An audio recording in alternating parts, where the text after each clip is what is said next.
Simplified Chaos, episode 139. Life is beautiful and full of chaos. And it can get slightly out of hand if that shit's not tamed.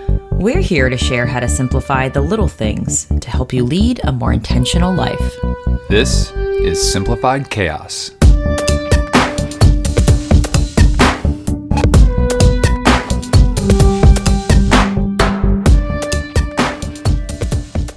Hello, everybody. Welcome to Simplify Chaos. This is Jillian with my co-host and husband, Nicholas. What's going on, folks? We'd like to be the first to wish you a happy Thanksgiving. Oh, goodness. We got turkeys in the house. Anyways, we have another great episode here for you. This is coming out a day early, so we're releasing this on Wednesday so that we're not releasing it on a holiday, which we typically release on Thursdays. And this is good timing because we hope that you'll listen to this before Black Friday. And the reason for that, Jilly, is what are we talking about today?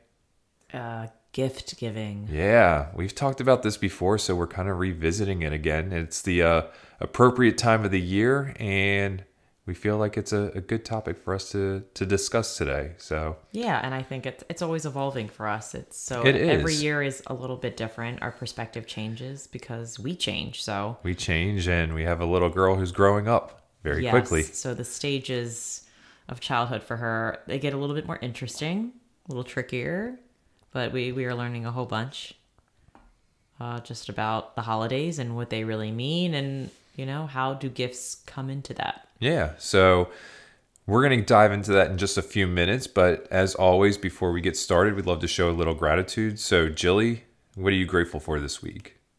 I am grateful for this stage of role-playing with Lucille. Oh, yeah. It's been very good. So, Lucille, she's not quite 3.5. She's getting very close. Man, she is just... I just feel like she's just wildly enhanced. I mean, I've known she's wildly enhanced as far as her vocabulary, but the scenarios we were getting into were just unreal. Like just moments ago, we were role playing like I was the baby and Lucille was the mama, and she was so nurturing and empathetic, and like I was pretending like I was waking up in the middle of the night having a dream, and I was like, I had a dream a balloon was eating me. And she's like, oh, I'll just pop it for you. And like, she has all these solutions to my problems as my so-called like baby issues. And it is just wild to see how different she is in this stage, how every day is so different. And yeah, she even was like, I was pretending like I was like, I want booby. And at first she was like, no, booby's closed, because that's usually what I say.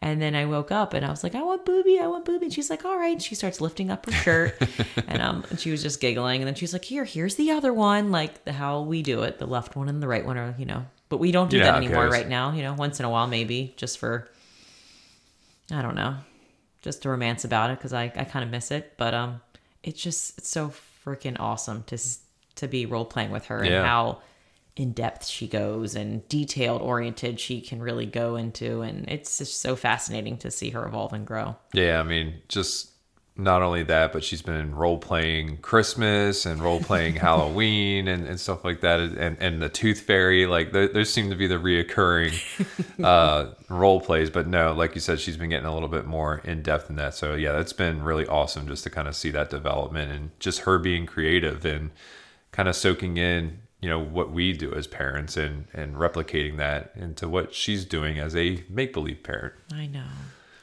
What about you? I am grateful for how-to videos on YouTube. They are fantastic. And the reason I'm grateful for that is we live in an area now where it's really dark at nighttime. Like, we lived, between Baltimore, Washington, and Annapolis in our previous life, and dark wasn't so dark. Like you can still see a little bit, but like on these back roads, it's like pitch black at night. And when you come up against a car that has its, it seems like they have their high beams on, but it's just car lights and they seem brighter. And if your windows aren't clean, man, that is brutal. Like you get that extra glare.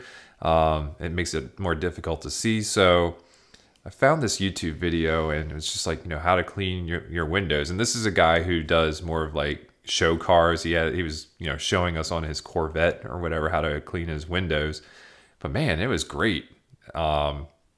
Spent about, what would you say, 45 minutes to an hour just doing the CRV today, outside and inside, and learned a couple interesting things about clay and how clay is used to clean stuff off of windows.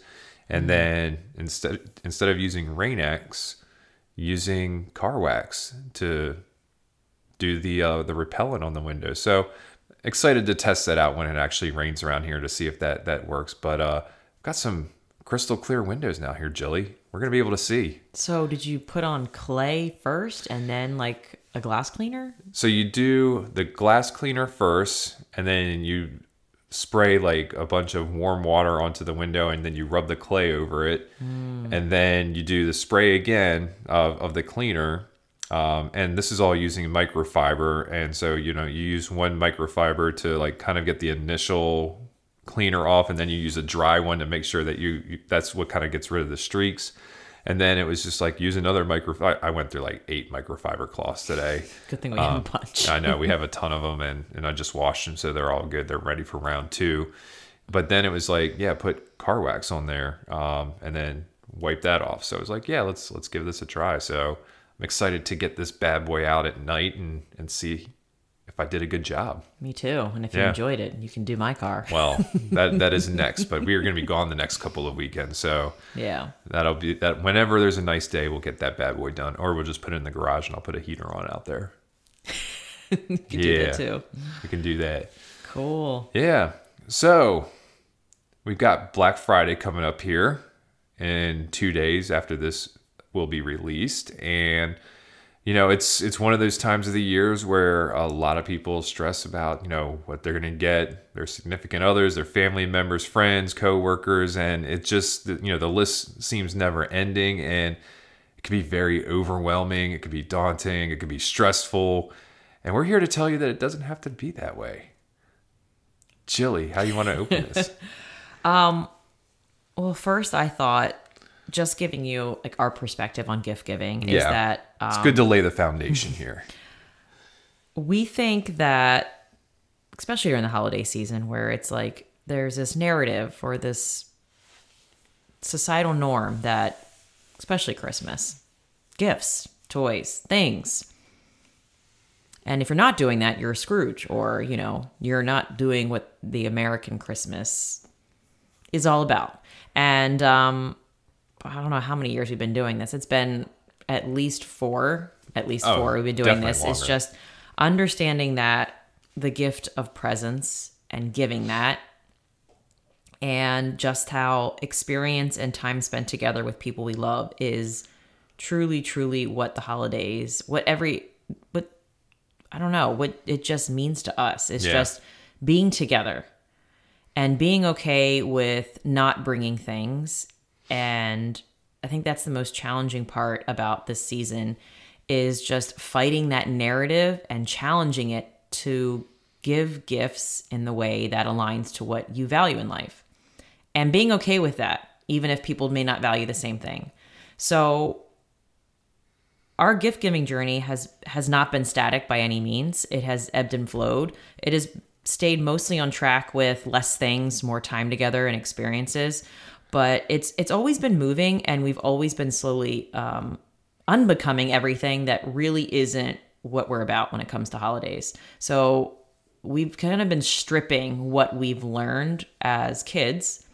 So when I was a kid, it was like, we had all of the things wrapped. Like usually a part of our home was just, there were so many freaking boxes, and I'm so grateful for that experience. Like, it was, to me, the most important part that I remember was the anticipation. Oh, it wasn't, absolutely. It was never about the gifts. And when I always think back, I don't remember any gift that I got for Christmas that I was like, that just stuck with my memory. It's always been about the experiences we've done. It's always been either the anticipation of walking down the stairs and just seeing things, or baking cookies with my grandmother, or, decorating the tree, or listening to the same Christmas album every year. Like, the only things that really stick to me and that I cherish the most has nothing to do with the stuff. And that's kind of how we've been gift giving, is like, there's not much stuff. It's all about finding ways to be together with family, finding a way to plan an activity where we spend time together, whether that's an experience or, gifting somebody a trip or just planning a vacation together or a getaway. So I know this is a very long preface for this episode, but I just want to make it clear that our perspective is always changing and it's always stayed aligned to our values. And I think every year, I think we get stronger and stronger at holding on to the fact that we are the family that does not give presents. Yeah. Not presents as in physical gifts, but we actually give presents as in we want to be there with family. Does that make sense? Yeah, yeah.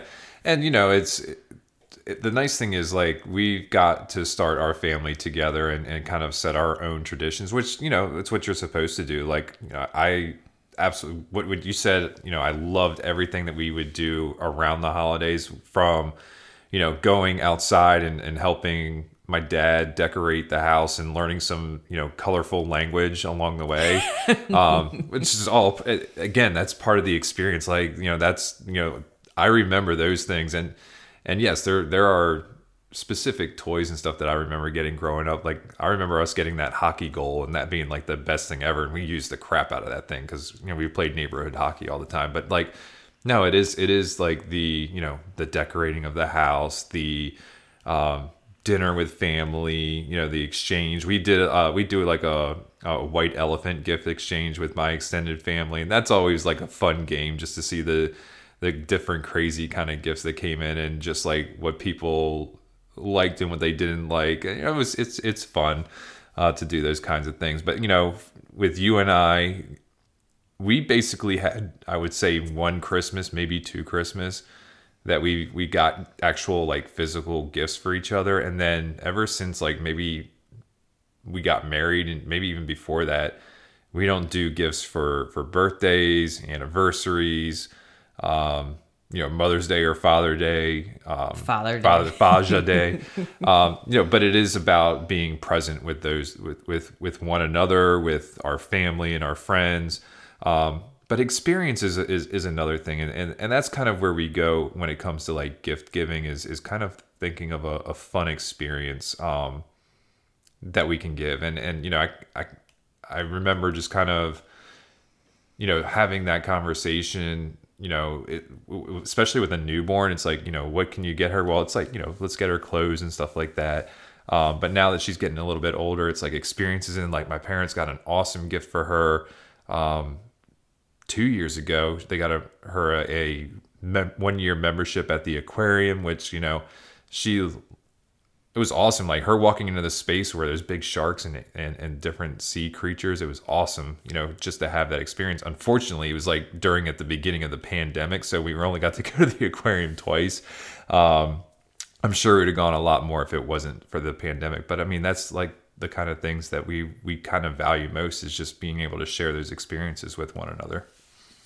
Yeah, and as Lucille's gotten older, it is a little bit trickier because she's verbalizing so much of like, I want that. And, my mom sees it as well. And so it does get trickier and she's seeing different narratives of what Christmas is depicted on TV, like whether it's a cartoon or a commercial. Mm-hmm. So she's trying to kind of understand what is Christmas and what is it about. And we can't protect her from like seeing other versions of Christmas. And I love that. Like, I want her to see what Christmas means to a lot of people, but it is really, really important that we stay true to what we value and really model that for Lucille. No matter how difficult or weird or against the grain it may seem, it's like, well, this is what we value, and kind of normalize that at a young age. It just, we might get, like, we've been talking about maybe purchasing a tablet for Lucille, and we have by no means like bought it yet. So I don't even know if it's going to happen before Christmas, but I feel like we're just so comfortable, like, without getting gifts now. It's like, we're not the people that are stressing out, like, what are we going to get Lucille? What are we going to get her parents? It's just kind of like,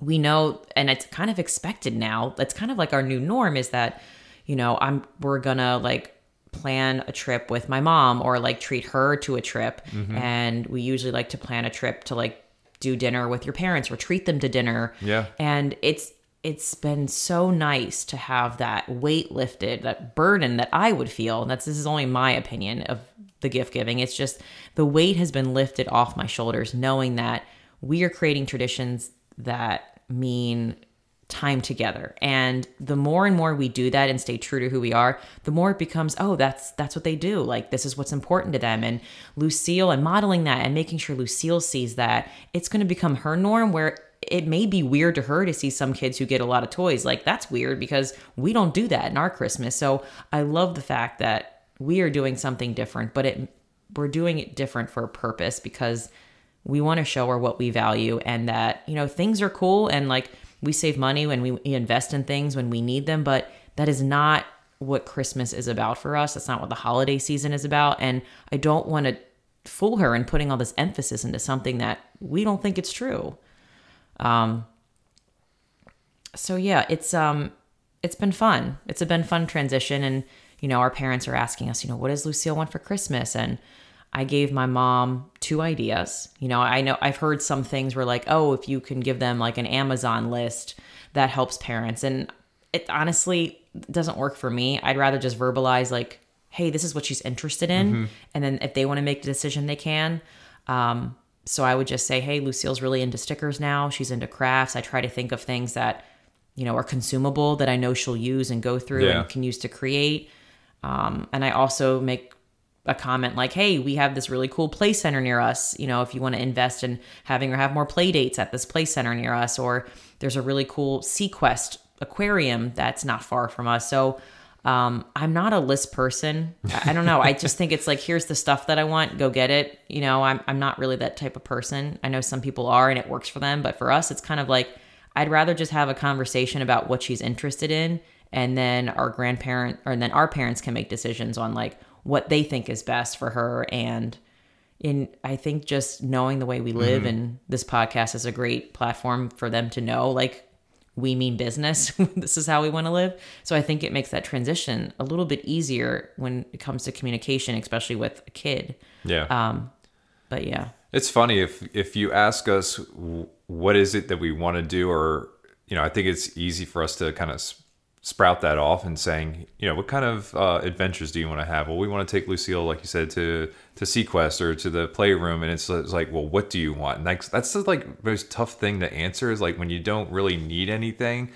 It's just like, I don't know. Like, I don't want anything that I'm not going to use. I want whatever it is to have a purpose. And that, to me, that takes a lot more thought and energy than just saying, oh yeah, Lucille loves this little place, a contribution towards that would be awesome. Like, so yeah, I mean, that's where we're kind of at right now. It's just like, we've downsized, we've gotten rid of a lot of stuff, and we're in this place where, we truly have everything, and mostly it's because we have each other. But we have the basic things that make everyday life easy for us and make things work. So yeah, I mean, we really don't stress about that. But, people, because we've lived these values for quite some time now, like, people really, kind of get that that's who we are. We want to spend time with them rather than, having, a gift or something, that we may or may not use. So, we're trying to be more thoughtful in that. And, with the experiences that we want to be able to have with like our family, it's, not only that, but like thinking towards the future, like what would be a fun experience that we can all do together? Like you said, the beach, or, taking a little hiking trip, or, camping somewhere. Like, those are the kind of things that we want to think of. And I'd rather spend my time and energy thinking of like things that we can do together as a family so that we can have that time together, rather than just like, well, what would this person want? And then maybe they'll use it a couple times and then it'll find its way into a box or, somewhere else, or maybe it'll go to Goodwill. So like, yeah, I'm all about like just that time with people and spending with them, and, just being happy and comfortable in their presence. And a reminder and motivator for me is like, when I hear parents saying like, oh, I got this for my kid. Oh, I still have to do all this Christmas shopping. And I'm over here thinking like, damn, I don't have to do a damn thing. And it's like that, you know, you have a slight amount of guilt. Like, am I doing the right thing as a mom by not giving my kid all of this stuff? And I just go back to like, when I observe Lucille in our house, we have things, but we don't have a ton of them. And she gets so freaking creative. She does. With the things we have. And we're not bringing in new things. We might swap things. We might rotate things in and out. She might find a toy that she's had for a long time, but she just rediscovered it. She has become so flippin' creative with what she has. And she's using it in all of these different ways. An orange may not just be a play orange for her kitchen. She might use it as a ball, or she might use it, I don't know, as a big lollipop or something she wants to sell in her bakery. Like, seeing her get into this creative mindset and just reuse things in all of these multiple ways, it's like, it is such a fucking great reminder of like, no, I'm not gonna get swept up in the societal norms of what all the advertising is doing, what, you know, a lot of people do. And, you know, if that's the way you want to do it, like, there is, you know, I have no qualms with that. It's just, I realize the tremendous benefits to my sanity, Lucille's sanity, even our health and creativity, and just seeing her when she has less and just be creative with that. It's just mind blowing. Yeah. And I don't want to suppress that. And being a teacher for 12 years, I've seen it when kids get overwhelmed with all of the things and all the choices. It's like they have a hard time focusing on one thing, and they just get frustrated, and it just becomes this giant mess. And, you know, they don't want to clean it up, and I'm sure the adult and the teacher or the parent doesn't want to clean it up. So I've seen benefit after benefit after benefit with having less things, and I don't want to like reverse that just because I feel a pressure from what other people are doing and how they want to celebrate the holidays. Yeah, yeah. No, Lucille would be happy with the box of Band-Aids. Oh my God, yeah. I actually did tell my mom, well, her doctor kit is running out of Band-Aids because she's used all of the Band-Aids in her house. I mean, she loves playing doctor and all those things. But yeah, you know, I agree with that. Like, and you know, we're gonna have a point where, like, if there are gonna be a couple of new things coming into the house, and you know, some things are gonna have to exit the house, and whether that's donating it to Goodwill, or you know, finding a friend who might need something down the street, you know, then you know, that's going to be kind of the role that we go. So like, you know, she's going to kind of understand that, you know, hey, we've got these new things and we want to focus our attention on them, but there might be some things that we're not going to want anymore, or that maybe you're even just too old to play with at this point. So like, you know, let's think of some of these things, and you know, let's give them a new good home.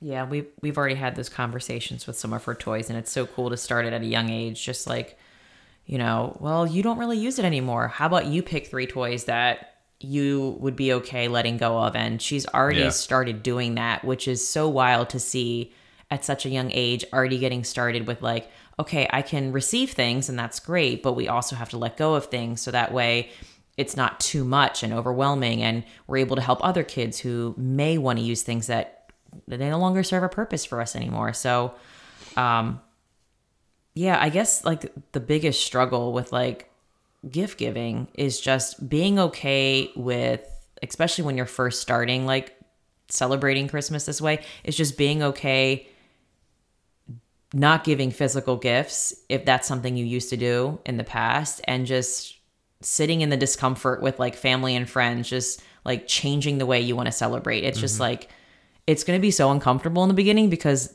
that's not the way you used to do it. But I'm just here to tell you that it gets easier and easier each year. And we found so much more joy and meaning by making time for family. And I get way more excited now because I'm like, oh, like, let's plan a hockey game to like go with your brother and your sister-in-law. And I'm like, oh, I'm trying to think of this really fun Airbnb getaway to like plan for my mom and me so I can treat her for that for Christmas. And let's think of a really cool restaurant maybe we can take your parents to. Yeah. So I like light up thinking about the way I want to give gifts. And I think that's how Christmas or however holiday or celebration should be. I think it should light you up when you think about, you know, spending time with those people and however you want to do it. Yeah, absolutely. Anything else on that? I mean, I think we've covered it all. You know, we've talked about this a few times, but I mean, yeah, I think we we're very comfortable with where we're at, and we're just looking forward to, spending time with our families this holiday season. It's again, we have Thanksgiving coming up, and then, a month later we have, the Christmas holidays for us, and, I'm just really excited. I am too. Yeah. I'm excited for all the Hallmark Christmas movies. Oh, God. That's my favorite part, is just watching those with my mom and my aunt. I'm not going to lie. Like, no gift. That is the gift I love, is just spending time with them and just making fun of Hallmark movies. There are some that are really good, and there are some that are like, this is ridiculous. I love sitting, watching, and making fun of them with my brother-in-law. But yeah, no, I'm just really excited about, like, going to the Christmas tree farm and, like, sledding down this epic hill we have in our new neighborhood. And well, hopefully we get some snow. Hopefully, if not, we're gonna have to find. We have plenty of snow parks. I don't know, but it's probably gonna be artificial snow. We can take her tubing up at Massanutten. Yeah. I'm just excited for the adventures this season, and our gift giving of just time together. Absolutely. All right, Jilly, any resources for our listeners today? Yes. Oh, I had one more thing I wanted to add. Black Friday. So we are not anti-Black Friday people by any means. I will take advantage of a deal when I'm presented with one. I think at first I was kind of like, fuck Black Friday, blah, blah, blah. But now I'm like, you know what? Be smarter than Black Friday. Use Black Friday intentionally. Yes. If you align your values to taking advantage of what Black Friday has to offer. So, for example, let's say you really want to get into kayaking. They may have amazing deals on kayaks on Black Friday. Freaking wait and use that to your advantage to, like, add to your experience or something new or something you want to grow in, and invest in those things if that makes sense to you and your budget. I feel like I was really hating on Black Friday, and you know what? I'm not hating on it anymore, because I feel like you can love Black Friday and use it to the advantage of what makes you become into the person you want to be. Well, I think Black Friday has gotten back into our good graces, because you don't actually have to go to a store anymore. Like, you can actually do Black Friday online, which I don't understand why there's, like, even Cyber Monday anymore. Like, Black Friday already started with these online retailers.